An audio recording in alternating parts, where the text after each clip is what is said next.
उत्तराखंड विधानसभा का शीतकालीन सत्र हुआ प्रारंभ। सीएम धामी ने विधानसभा अध्यक्ष रितु खंडूरी और नेता प्रतिपक्ष से की मुलाकात। इस दौरान शिष्टाचार भेंट भी की गई।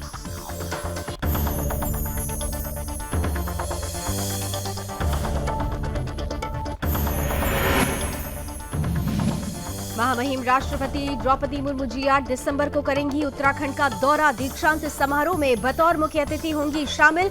राष्ट्रपति दौरे को लेकर प्रशासन की तरफ से तैयारी तेज।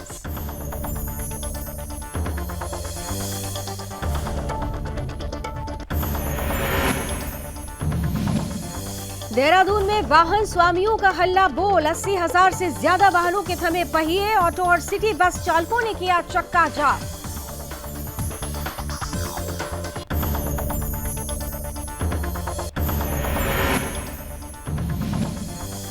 हरिद्वार में पुलिस को मिली बड़ी सफलता। अवैध हथियार के साथ कई युवकों को किया गिरफ्तार। मामले में आरोपियों से पूछताछ जारी।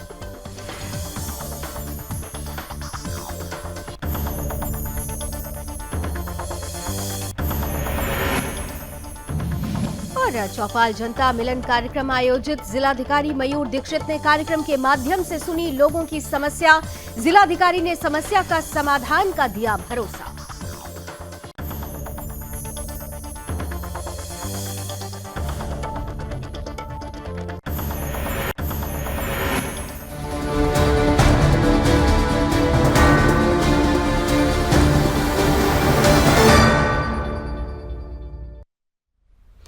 नमस्कार, अपना उत्तराखंड देख रहे हैं आप। आपके साथ मैं हूं लावनी विनीत। आइए बुलेटिन की शुरुआत करते हैं और सबसे पहले बात कर लेते हैं उत्तराखंड में शुरू होने वाले शीतकालीन सत्र की।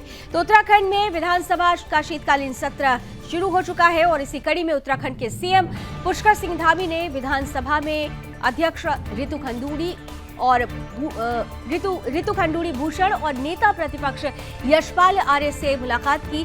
साथ ही इस दौरान शिष्टाचार भेंट भी की गई। इस दौरान उन्होंने सत्र संचालन को लेकर महत्वपूर्ण चर्चा की।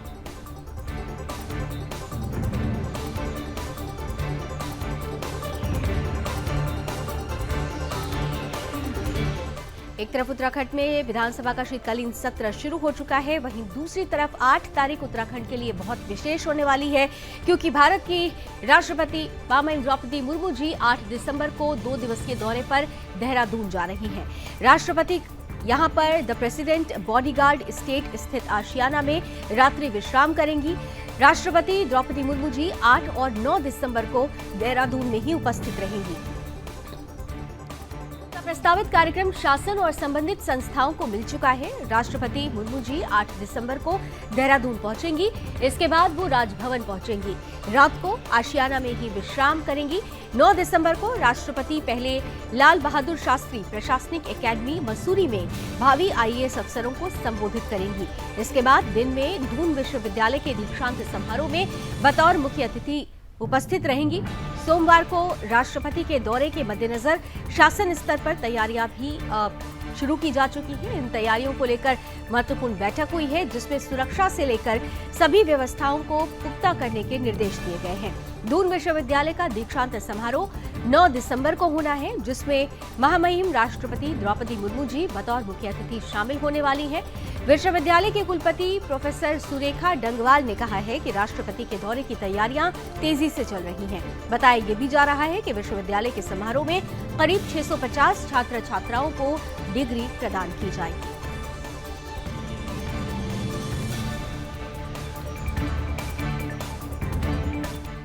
और आइए आगे बढ़ते हैं। वाहनों की फिटनेस की अब बात कर लेते हैं। वो वाहनों की फिटनेस जिनकी अनिवार्यता को लेकर लगातार सरकार की तरफ से, प्रशासन की तरफ से जोर दिया जा रहा था, लेकिन वहीं दूसरी तरफ ऑटो चालक इसका विरोध कर रहे थे। वाहनों की फिटनेस अनिवार्य करने और 10 साल पुराने डीजल चलित ऑटो विक्रम को बाहर करने के विरोध में देहरादून में ही विक्रम ऑटो और सिटी बसों ने चक्का जाम करने की घोषणा कर दी है। इसके साथ ही साथ विधानसभा कूच करने की भी तैयारी वाहन मालिक कर रहे हैं। देहरादून की सड़कों पर इक्के दुक्के वाहन ही नजर आ रहे हैं। दरअसल परिवहन विभाग ने ऑटोमेटेड फिटनेस सेंटर शुरू कर दिया है और वाहनों की फिटनेस अनिवार्य कर दी है, जिसका ऑटो, सिटी बस और विक्रम संचालक विरोध कर रहे हैं। सबसे बड़ी बात तो यह है कि हाल ही में आरटीए की बैठक हुई थी, जिसमें 2023 तक 10 साल पुराने डीजल से चलने वाले ऑटो को बाहर करने का का निर्णय लिया गया, जिसका भी भारी विरोध देखा जा रहा है। वाहन मालिकों का कहना है कि अगर हमारी गाड़ी बाहर की जाती है तो उनके सामने रोजी रोटी का संकट पैदा हो जाएगा। वहीं दूसरी तरफ प्रशासन का ये कहना है कि जिस तरीके से पुरानी गाड़ियों के जरिए प्रदूषण फैल रहा है, इसलिए जरूरी हो जाता है कि वाहनों का फिटनेस टेस्ट अनिवार्य किया गया और इसी कड़ी में 10 साल जो पुरानी गाड़ियां हैं उनको रिजेक्ट करने की जो प्रक्रिया शुरू हुई है, उसके पीछे महत्वपूर्ण कारण उत्तराखंड को प्रदूषण मुक्त राज्य बनाना ही है।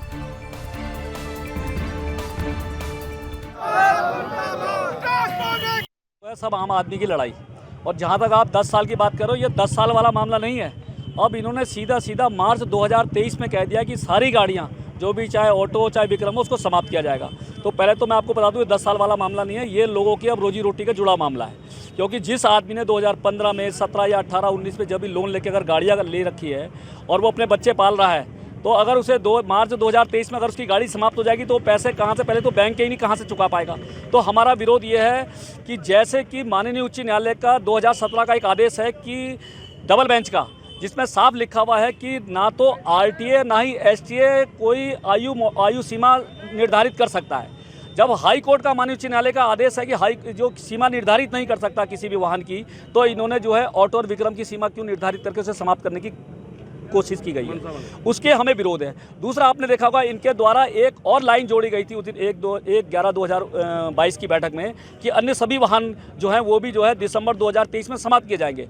लेकिन उसके बाद क्या हुआ, जब सभी लोगों का विरोध हुआ उसमें, तो इन्होंने उसको कहा है कि भाई ये हमारी जो है किसी ने जो है भ्रामक प्रचार किया है। लेकिन हमारे पास वो आदेश है जिसमें इन्होंने एक तालिबानी आदेश सबके लिए दिया था, प्रदेश के लिए। हमारा कहने का है कि आज इन छोटे आदमियों पर जो है मार पड़ रही है, कल ये सबकी बारी है। तो कहीं ना कहीं सब लोगों को इकट्ठा हुए हैं और ये कहा गया है हमारे से कि भाई इनका शोषण ना किया जाए। और दूसरा एक मैं आपको बता दूं कि जो फिटनेस सेंटर की मांग कर रहे हैं, आप ये खुद देखो कि डोईवाला में फिटनेस सेंटर खोला गया, जबकि सबसे पहली आपत्ति मैंने डाली थी, उसमें मैंने ई रिक्शा का भी जिक्र किया था, सभी सार्वजनिक यानों का जिक्र किया था। हमारा सेंटर खोलने में विरोध नहीं है क्योंकि वो केंद्र सरकार की पॉलिसी में है, लेकिन हमारा स्पष्ट आदेश है कि जब तक देहरादून में कोई सेंटर ना खुल जाए, जब तक वहाँ जाने की बाध्यता ना हो और केंद्र सरकार का जो आदेश हो रखा है नोटिफिकेशन, उसको लागू किया जाए। इधर उत्तराखंड के हरिद्वार की अब बात करने वाले हैं, जहां पुलिस प्रशासन को बड़ी सफलता हाथ लगी है। दरअसल हरिद्वार में पुलिस ने बीते कुछ दिनों पहले सोशल मीडिया पर अवैध हथियार के साथ फोटो डालकर भय का माहौल बनाने वाले युवकों को गिरफ्तार कर लिया है।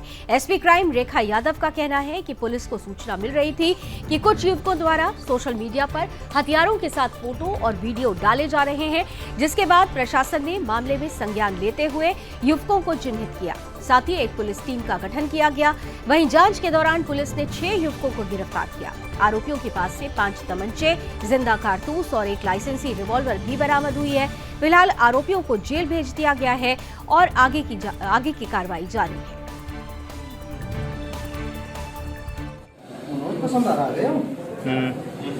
विगत कुछ दिनों से प्रायः यह देखने में आ रहा था कि सोशल मीडिया साइटों पर कुछ व्यक्तियों द्वारा अपने असलाह के साथ कुछ फोटो और वीडियो डाली जा रही थी। इसका तुरंत संज्ञान लेते हुए एसएसपी महोदय द्वारा निर्देशित किया गया था कि ऐसे व्यक्तियों के विरुद्ध सख्त कार्रवाई की जाए। इसी क्रम में हमारी सोशल मीडिया मॉनिटरिंग सेल द्वारा चौकस निगरानी की गई। उसके तहत हमारे द्वारा कुछ लोगों को चिन्हित किया गया। चिन्हित करे हुए लोगों का वेयरअबाउट्स के बारे में पता किया गया और टेक्निकल एंड मैनुअल इनपुट प्राप्त करने के बाद हमारे द्वारा पुलिस टीम का गठन किया गया। हमारे द्वारा 6 अभियुक्तों को गिरफ्तार किया गया, जिसमें से 5 तमंचे, जिंदा कारतूस व एक लाइसेंसी रिवॉल्वर बरामद द्वारा दबिश दी गई इनके ठिकानों पर और इनको गिरफ्तार किया गया। गिरफ्तारी के दौरान हमारे पास इधर उत्तराखंड के दूरस्थ ग्रामीण क्षेत्रों में जनपदवासियों से संवाद करने, निर्माण कार्य का निरीक्षण करने और लोगों की समस्याओं के समाधान के लिए जिलाधिकारी मयूर दीक्षित के निर्देशन में लगातार चौपाल और शिविरों का आयोजन हो रहा है। इसी कड़ी में जिलाधिकारी ने स्वयं गांव बरसूड़ी में चौपाल जनता मिलन कार्यक्रम में पहुंचकर ग्रामीणों की समस्याएं सुनी और इस दौरान उन्होंने राजकीय इंटर कॉलेज और प्राथमिक विद्यालय समेत मनरेगा के कार्यों का भी निरीक्षण किया। जिलाधिकारी मयूर दीक्षित ने चौपाल के दौरान ग्रामीणों से उनकी प्रमुख समस्याएं जानी। इस दौरान उन्हें ग्राम प्रधानों और स्थानीय लोगों ने 30 से ज्यादा समस्याएं बताई। जिलाधिकारी ने कहा कि समय समय पर ऐसे संवाद होने से धरातल पर योजनाओं की स्थिति का तो पता लगता ही है, साथ ही अधिकारियों के प्रति जनता का फीडबैक भी जानने को मिलता है।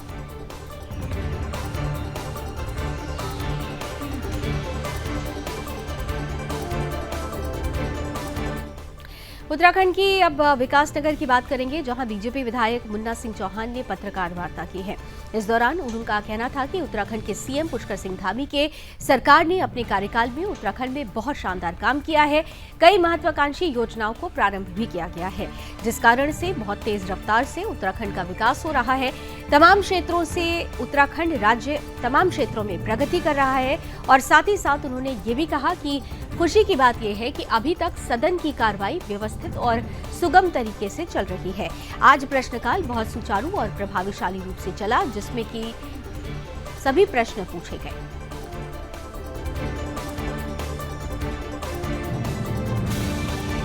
डिजिटाइज पुष्कर सिंह धामी जी की सरकार ने बहुत छोटे से कार्यकाल में उत्तराखंड में बहुत शानदार काम किए और तमाम सारी महत्वाकांक्षी योजनाओं को प्रारंभ किया और बहुत तेज रफ्तार से उत्तराखंड का तमाम सारी कोविड-19 के चैलेंजेस के बावजूद उत्तराखंड राज्य की जो इकोनॉमिक ग्रोथ है वो कंसिस्टेंट रही और तमाम सारे सेक्टर्स में उत्तराखंड राज्य ने उल्लेखनीय प्रगति की। इसलिए भारतीय जनता पार्टी के किसी विधायक का अप्रसन्न होने का प्रश्न ही पैदा नहीं होता।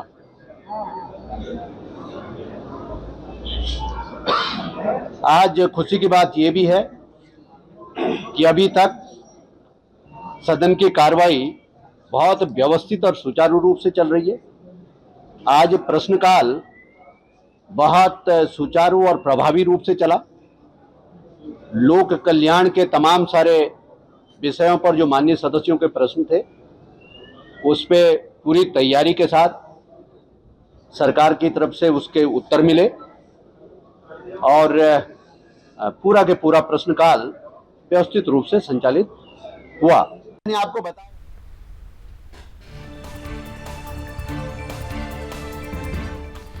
तो विधानसभा का शीतकालीन सत्र शुरू हो चुका है और ये सत्र बहुत अच्छा शुरू हुआ। इसका जिक्र करते हुए आपने बीजेपी के प्रतिनिधि को सुना। और आइए आगे बढ़ते हैं। देवों की भूमि कही जाने वाले देवभूमि उत्तराखंड में आपराधिक मामले सामने आते रहते हैं। उत्तराखंड में महिलाओं के खिलाफ हिंसा और अपराध के आंकड़े लगातार बढ़ते जा रहे हैं। वहीं इन्हीं आपराधिक घटनाओं पर लगाम लगाने के लिए पुलिस प्रशासन की तरफ से पूरी तैयारी हो रही है, क्योंकि प्रशासन की जिम्मेदारी है। सरकार ने ये बीड़ा उठाया है कि उत्तराखंड को अपराध मुक्त राज्य बनाना है। इसी पर देखिए हमारी ये विशेष रिपोर्ट।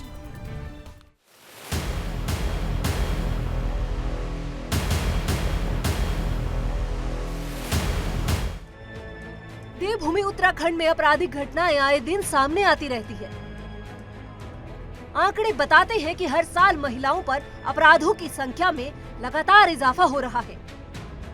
बलात्कार से लेकर छेड़खानी और घरेलू हिंसा के साथ ही चैन स्नैचिंग के मामले उत्तराखंड में लगातार बढ़ रहे हैं। इनमें से ज्यादातर आपराधिक वारदातें मैदानी क्षेत्रों से आती थी, लेकिन मौजूदा स्थिति को देखा जाए तो पहाड़ों में भी इस तरह की घटनाएं लगातार बढ़ती जा रही हैं, जिससे कि देवभूमि उत्तराखंड इन घटनाओं से लगातार शर्मसार हो रही है। ऐसे में देवभूमि उत्तराखंड में आपराधिक घटनाओं पर लगाम लगाने के लिए पुलिस प्रशासन की तरफ से पूरी तैयारी की जा रही है। ऐसे में हरिद्वार जिले में लगातार बढ़ रहे अपराधों की रोकथाम के लिए हरिद्वार एसएसपी द्वारा 10 चीता बाइक को हरी झंडी दिखाकर रवाना किया गया। बता दें कि चीता पुलिस का गठन हरिद्वार में अपराधों की घटना को अंजाम देकर फरार होने वाले आरोपियों को पकड़ने के लिए किया गया है। चीता बाइक पुलिस को हर सुविधा से लैस किया गया है, जिससे तुरंत ही घटना की सूचना मिलने पर मौके पर पहुंचकर कार्रवाई की जा सके। हरिद्वार में महिलाओं के साथ चेन स्नैचिंग की घटनाएं लगातार बढ़ रही थी। साथ ही अपराधी कई वारदातों को अंजाम देकर मौके से फरार हो जाते थे, लेकिन अब चीता पुलिस ऐसी घटनाओं को रोकने की कार्रवाई करेगी। वहीं आपराधिक मामलों को लेकर हरिद्वार के एसएसपी अजय सिंह का कहना है कि चीता पुलिस की प्राथमिकता कंट्रोल रूम पर आने वाली सूचनाओं को सुनने की रहेगी। फील्ड में जब चीता पुलिस कार्य करती है तो लोगों में विश्वास होता है, क्योंकि चीता पुलिस घटनाओं को रोकने में अहम योगदान निभाती है। इसी को देखते हुए हमारे द्वारा 10 चीता पुलिस बाइक को शहर में लगाया गया है। साथ ही उन्होंने कहा कि ग्रामीण क्षेत्रों में भी इसका गठन किया जाएगा। देखिए, हमारे शहर में जो चीता पुलिस है वो बेसिकली सारी सूचनाओं पर जो कंट्रोल रूम पर आती है उसको अटेंड करना उसकी प्राथमिकता होती है, और सड़क पर रहने से उनके जो है लोगों में विश्वास की भावना भी रहती है, और कोई घटना होती है तो उसका तत्काल वो निवारण भी करते हैं। इसीलिए 10 जो नई चीता बाइक को शहर में अभी शुरू किया गया है, इसी तरह देहात में भी शुरू कर रहे हैं, और एक यूनिफॉर्म ड्रेस इनके लिए बनाई गई जो उनके लिए सुविधाजनक हो, जिसमें वो अपने वेपन को भी रख सकें, पानी की बोतल भी हो, मोबाइल भी हो, डायरी भी हो, तो इस तरह से एक उनकी किट को भी वितरित किया गया है। तो ये बेसिकली जनता की व्यवस्था के लिए इसमें है कि जो भी शिकायतें प्राप्त होती हैं उसको लिखें, इंदराज करें, जिसको कोई भी अधिकारी चेक कर सके कितनी सूचनाएं प्राप्त हुई, क्या उसमें कार्रवाई हुई है, डायरी रखें अपने साथ। और साथ ही साथ मोबिलिटी बढ़ने से कहीं ना कहीं शहर में जो है एक जनता के ऊपर विश्वास होता है कि पुलिस हर जगह मौजूद है और कोई भी सूचना उसको तत्काल अटेंड करें, इसलिए इनको एक फ्लैग ऑफ करके एक नया मोटिवेशन करके इनको रवाना किया गया है। चीता पुलिस को हर सुविधा से लैस किया गया है। आपराधिक घटनाओं को रोकने में ये एक महत्वपूर्ण जिम्मेदारी निभाएगी। उत्तराखंड में क्राइम की रोकथाम के लिए उत्तराखंड के पूर्व डीजीपी बीएस सिद्धू द्वारा सीपीयू का गठन किया गया था, मगर सीपीयू सिर्फ चालान काटने तक ही सीमित रही। आपराधिक घटनाओं को रोकने के लिए अब देखना होगा कि चीता पुलिस के गठन के बाद हरिद्वार में लगातार बढ़ रही आपराधिक घटनाओं पर किस हद तक विराम लगेगा। ये तो आने वाला समय ही बताएगा। सुदर्शन न्यूज से प्रीति झा की रिपोर्ट।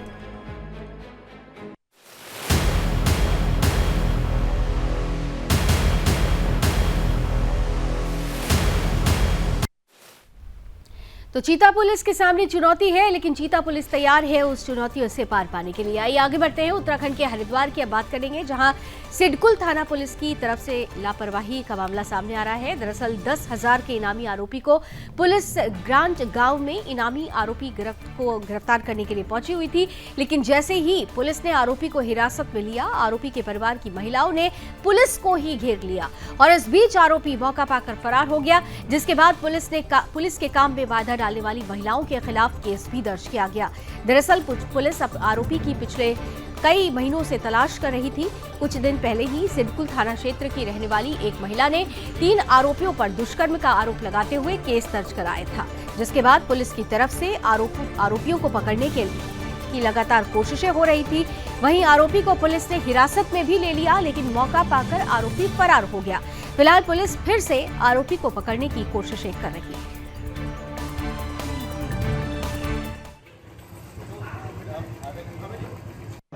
देखिए, ये रेप का अक्यूज था और काफ़ी समय से वांछित था। इस पर 10,000 का इनाम भी था। चूँकि सूचना मिली थी कि वहाँ आने की संभावना है, तो उसमें पुलिस टीम गई थी, तो उनके परिवारजनों द्वारा और उसमें विरोध करके उसको छुड़ा लिया गया, जो भी पूरी जानकारी मिली है। इसमें प्राथमिक जांच के आदेश एसपी क्राइम को दे दिए गए हैं, जो आज रिपोर्ट देंगे इसमें कि किसी स्तर की कोई लापरवाही पुलिस से हुई है, और साथ ही साथ जो बदमाश फरार हुआ उसको तत्काल गिरफ्तार करने के लिए बताया गया है, और जिन्होंने ऐसा कोई कृत्य किया है एक अपराधी को छुड़ाने का, उन पर मुकदमा दर्ज हो गया, उनकी गिरफ्तारी के लिए भी बताया गया है।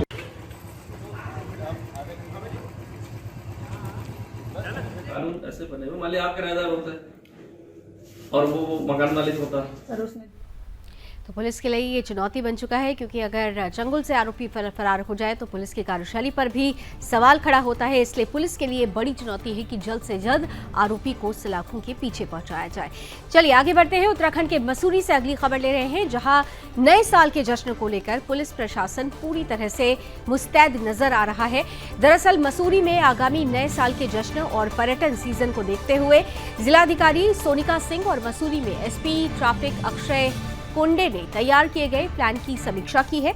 इस दौरान जिलाधिकारी ने मसूरी के सभी स्टेक होल्डर से जिला प्रशासन और पुलिस से मसूरी माल रोड और पर्यटन स्थलों की व्यवस्थाओं को दुरुस्त करने के लिए सहयोग की अपील की है। जिलाधिकारी ने कहा कि मसूरी की व्यवस्था को सुधारने के लिए आम जन को सहभागिता जरूरी देनी होगी। उन्होंने कहा कि कोई भी योजना बिना जन सहभागिता के सफल नहीं हो सकती। उन्होंने बताया कि मसूरी माल रोड को व्यवस्थित करने के लिए मसूरी माल रोड में किसी प्रकार की टैक्सी के प्रवेश की अनुमति नहीं होगी। माल रोड में टैक्सी, स्कूटी के संचालन की अनुमति नहीं होगी। साथ ही माल रोड में किसी प्रकार के वाहन पार्क नहीं किए जाएंगे। उन्होंने कहा कि माल रोड में प्रतिबंधित समय पर कैमल बैक रोड को वैकल्पिक मार्ग के रूप में प्रयोग किया जाएगा। साथ ही कैमल बैक रोड में सड़क किनारे वाहनों की पार्किंग भी नहीं होगी। माल रोड में प्रतिबंधित समय के लिए सभी लिंक रोड बैरियर के माध्यम से बंद किए जाएंगे।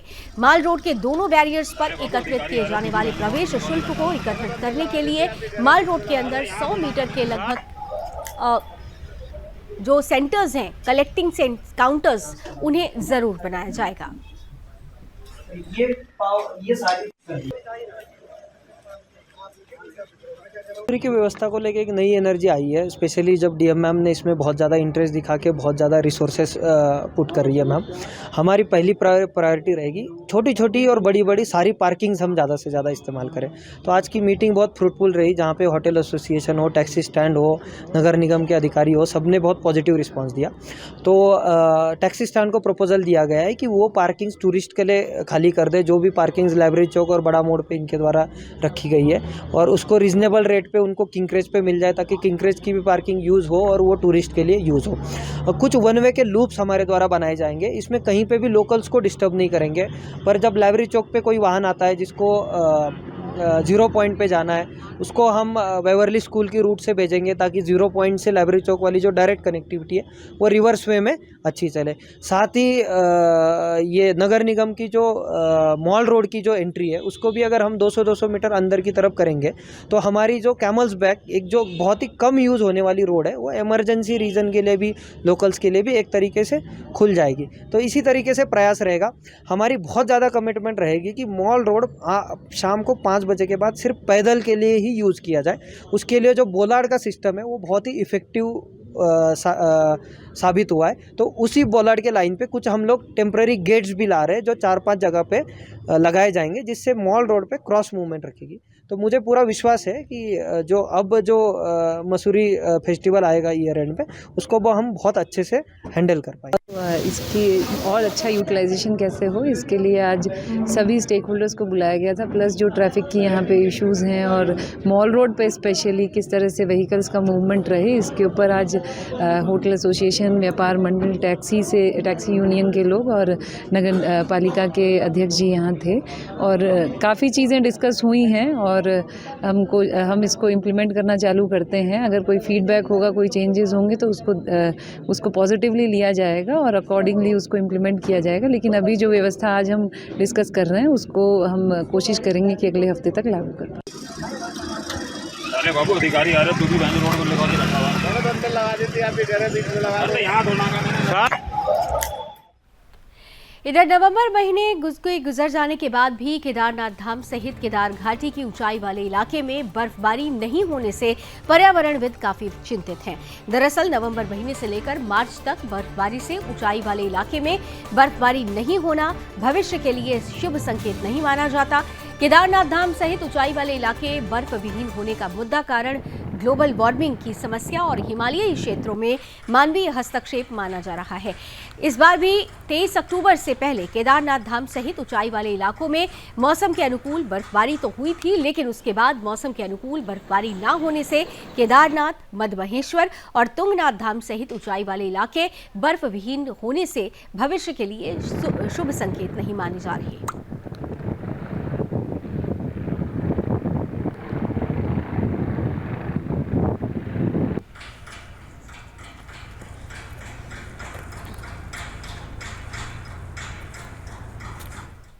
और आइए बात ऊखी मठ की कर लेते हैं, जहां ग्रामीणों ने कार्तिक स्वामी जन्मोत्सव धूमधाम से मनाया है। इस दौरान ग्रामीणों ने रात भर अखंड जागरण कर धार्मिक भजनों के माध्यम से भगवान कार्तिक स्वामी की महिमा का गुणगान किया। गांव में पहली बार आयोजित भगवान कार्तिक स्वामी के जन्मोत्सव में ग्रामीणों ने बढ़ चढ़कर हिस्सा लिया, उसमें भागीदारी दिखाई। साथ ही ग्रामीणों ने भगवान कार्तिक का आशीर्वाद लेकर प्रदेश की सुख समृद्धि की कामना की। इस बीच ग्रामीणों में काफी उत्साह भी देखा गया।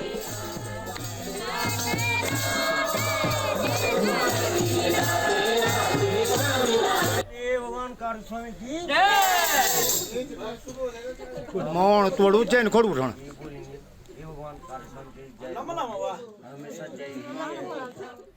वहीं पट्टी तल्ला नागपुर की सीमांत ग्राम पंचायत क्यूडी में आयोजित पांडव नृत्य का समापन दुर्योधन वध और पांडव के अस्त्र शस्त्र विसर्जित के साथ हो गया।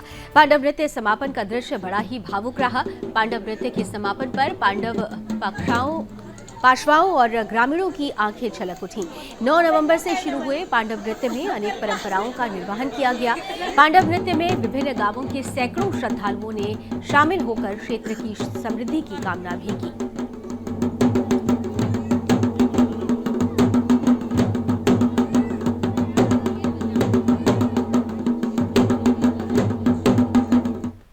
और आइए इधर बात कर लेते हैं परिवहन विभाग की। उत्तराखंड में परिवहन विभाग की तरफ से ट्रांसपोर्ट पर लागू किए गए कंप्यूटर फिटनेस टेस्ट का टैक्सी चालक विरोध कर रहे हैं। इसी कड़ी में मसूरी में टैक्सी चालकों ने परिवहन विभाग की तरफ से लागू किए गए कंप्यूटर फिटनेस टेस्ट का विरोध किया है। इस दौरान चालकों ने मसूरी के कई जगहों पर जाम लगाया, जिससे कि मसूरी आने जाने वाले यात्रियों को काफी परेशानियों का सामना करना पड़ रहा है।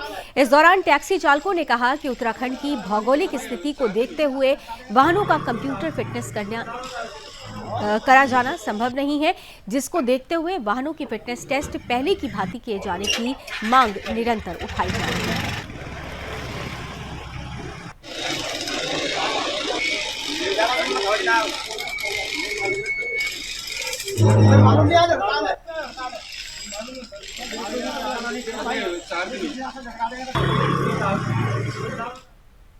और इधर उत्तराखंड के रामनगर से अब खबर लेते हैं, जहां उस समय हड़कंप मच गया जब अज्ञात कारणों के चलते एक व्यक्ति ने फांसी लगाकर आत्महत्या कर ली। सोमवार की दोपहर ग्राम पूंछड़ी नई बस्ती टंकी के पास रहने वाले व्यक्ति ने अपने घर में अज्ञात कारणों के चलते कमरे में फांसी लगाकर आत्महत्या कर ली, जिसके बाद स्थानीय लोगों ने मामले की सूचना पुलिस को दी। मौके पर पहुंची पुलिस ने मामले को दर्ज कर शव को पोस्टमार्टम के लिए भेज दिया। वहीं व्यक्ति ने आत्महत्या क्यों की है, इसका सही कारण अभी पता नहीं चल सका है और इसी कड़ी में पुलिस की जांच जारी है।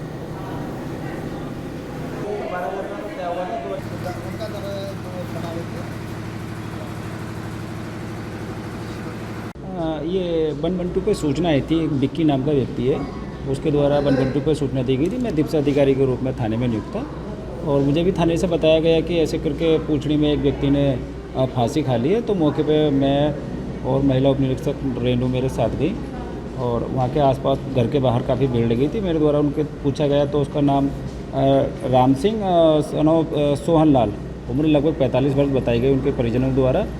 और वो 15-20 साल से यहाँ पूंछड़ी नई बस्ती में रह रहे हैं। वो मेहनत मजदूरी का कार्य करते हैं। वैसे मूल रूप से भगतपुर मुरादाबाद के रहने वाले हैं और आसपास के लोगों द्वारा उनके परिजनों द्वारा भी बताया गया कि वो शराब का ज़्यादा सेवन करता था और नशे का पूर्ण रूप से आदी था। कल लगभग 11:30 बजे उसने खाना खाकर और 12 बजे अपने घर को से बात कर करके वो सोया था और उसके बाद सुबह कम से कम लगभग 1-1:30 बजे जब वो नहीं उठा, कमरे से बाहर नहीं आया, तो उसको देखा गया तो काफ़ी आवाज़ लगाई तो नहीं उठा। तो वो घर का जो वेंटिलेटर होता है उसको तोड़ करके उसको अंदर घुसे तो उन्होंने देखा कि वो एक वायर से, केवल जो डिस्क की वायर होती है उससे लटका हुआ, उसको मौके पर हमने जा कर के उतरवाया। उतारने के बाद हमने उसको हॉस्पिटल भिजवाया, क्योंकि कार्रवाई करने के लिए एक प्रमाण पत्र भी ज़रूरी होता है। क्योंकि पहले हो जाता था कि भाई आप कैसे ग्रोथिस कर देते हो, तो आप डॉक्टर साहब को दिखाया, उनके द्वारा प्रमाण पत्र लिया गया है। उसके बाद पंचायतनामे की कार्रवाई की जा रही है। कोई ऐसी बात नहीं थी, अपना खाना पीना खा के सोए थे आराम से। कौन सोए थे? हमारे भाई। क्या नाम? राम सिंह सैनी। क्या हुआ? उसका मुझे तो सुबह पता चला है। क्या हुआ उन्होंने लटके हुए थे, फांसी खा रखी थी।